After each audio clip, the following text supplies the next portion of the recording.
آپ صلی اللہ علیہ وسلم اکثر کئی دنوں کا کھانا پانی ساتھ لے کر اس غار کی پرسکون ماحول میں عبادت میں مصروف رہا کرتے۔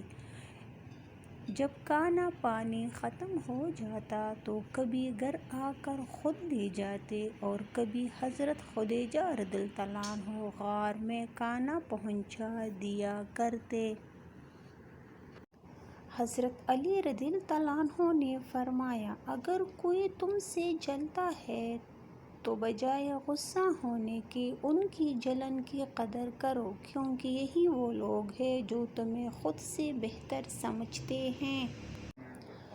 یوسف علیہ السلام جانتے تھے سارے دروازے بند ہیں، پھر بھی بند دروازے کی طرف دوڑ پڑے تھے اور خدا نے ایک ایک کر کے سارے دروازے کھول دیے۔ کبھی اگر لگے کہ تمہارے لیے بھی دروازے بند ہیں تو جان لو کہ تمہارا اور یوسف کا خدا ایک ہی ہے۔ تمہاری موت کئی مرتبہ تمہارے پاس آ چکی ہے، لیکن تمہارا اپنے رشتہ داروں سے اچھا سلوک کرنا ہر بار تمہاری موت کو ٹال دیتا ہے۔